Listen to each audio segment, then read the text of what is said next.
بسم اللہ الرحمن الرحیم۔ تو آج ہم بات کریں گے 21 رمضان یوم شہادت امیر المومنین حضرت علی رضی اللہ تعالیٰ عنہ کی۔ ابو بکر عمر اور عثمان رضی اللہ تعالیٰ عنہ کے علاوہ صحابہ کرام میں علی بن ابی طالب رضی اللہ عنہ سب سے افضل صحابی ہیں۔ آپ خلفائے راشدین میں سے چوتھے نمبر پہ ہیں۔ آپ کی خلافت کی مدت 4 سال 9 ماہ اور کچھ دن ہے۔ آپ نے بچوں میں سب سے پہلے اسلام قبول کیا۔ آپ نبی کریم صلی اللہ تعالیٰ وسلم کے حقیقی چچا زاد بھائی اور داماد تھے۔ یہ حدیث صحیح بخاری سے ہے۔ آگے اس پہ بات کرتے ہوئے مومنین کے لیے سیدنا علی رضی اللہ عنہ سے محبت دین و ایمان کا تقاضا ہے، کیونکہ ان سے محبت نبی کریم صلی اللہ تعالیٰ علیہ وسلم سے محبت کی دلیل ہے۔ کوئی شخص مومن کہلانے کا اس وقت تک حقدار نہیں ہے جب تک کہ سیدنا علی رضی اللہ عنہ سے محبت نہ رکھے۔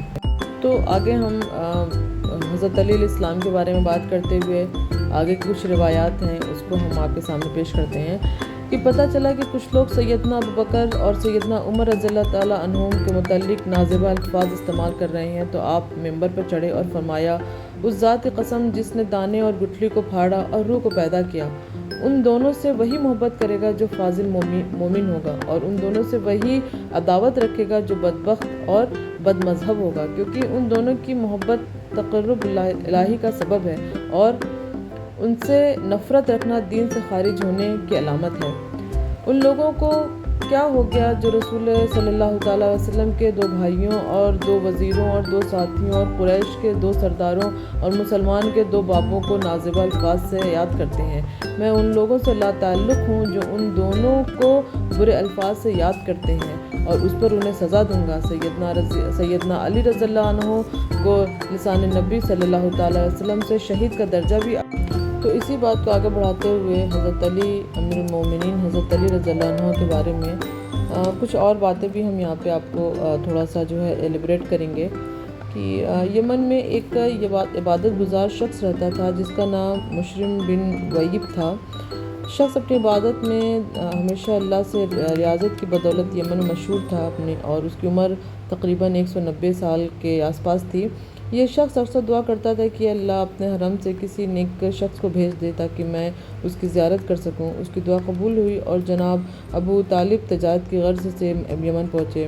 جناب ابو طالب کی ملاقات اس سے ہوئی اور یہ آپ کے ساتھ انتہائی عزت و احترام سے پیش آیا اور پوچھا کہ کہاں سے آئے ہیں آپ؟ جناب ابو طالب نے کہا کہ میں مکہ سے آیا ہوں۔ اس نے پوچھا کہ آپ کا تعلق کس قبیلے سے ہے؟ جناب ابو طالب نے کہا میں بنو ہاشم سے ہوں۔ اس نے جناب ابو طالب کی بات سنی تو آپ کے ہاتھ چوم لیے اور کہنے لگا، اللہ عز و جل نے آج میری دعا قبول فرما لی اور مجھے اپنے حرم کے خادم سے ملوا دیا۔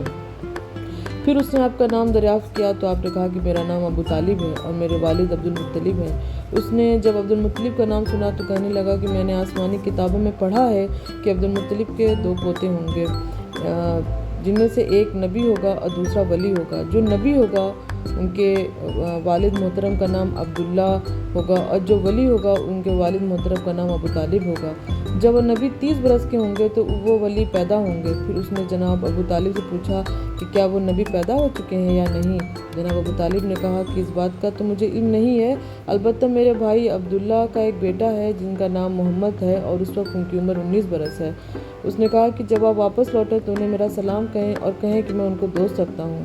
پھر جب وہ نبی ظاہری دنیا سے پردہ فرمائیں گے آپ کے بیٹے کی ولادت ظاہر ہوگی۔ جناب ابو طالب نے کہا کہ میں تمہاری بات پر کیسے یقین کروں؟ اس نے کہا کہ آپ کیا چاہتے ہیں کہ جس سے میری بات کی سچائی پتہ چلے؟ جناب ابو طالب نے ایک خشک درخت کی جانب اشارہ کیا اور کہا کہ مجھے اس درخت سے تازہ انار چاہیے۔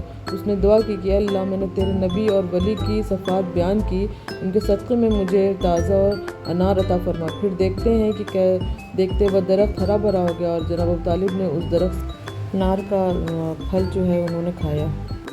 ایک حدیث سے روایت ہے کہ نبی کریم صلی اللہ تعالیٰ علیہ وسلم حضرت ابو بکر، حضرت عمر، حضرت عثمان، حضرت علی علیہ السلام، حضرت طلحہ اور زبیر رضی اللہ عنہ کے ساتھ ہیرا کی چٹان پر تھے اور چٹان نے ایک دم سے حرکت کی۔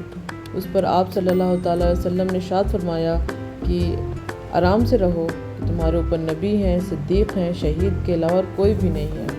کوفہ میں نماز فجر کے وقت بدبخت عبدالرحمن ابن ملجم اور اس کے ساتھی نے حضرت علیہ السلام پر قاتلانہ حملہ کیا اور حضرت علیہ السلام کو کافی زخمی کیا۔ 3 دن کے بعد 62 سال کی عمر میں 21 رمضان المبارک 40ویں ہجری کو شہادت کے عظیم مرتبہ پر فائز ہوئے۔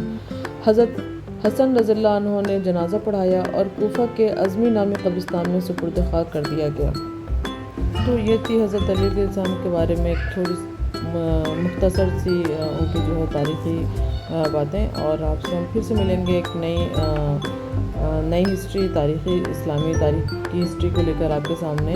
تب تک آپ دیکھتے رہیے اور سنتے رہیے ابراہم کی دنیا یوٹیوب پہ، اور علی شاہ صدیقی جو ہے وہ فیس بک پہ، انسٹاگرام کی ابراہم کی دنیا، اور ہم آپ سے پھر ملیں گے جلدی۔ تب تک کے لیے خدا حافظ، شب بخیر۔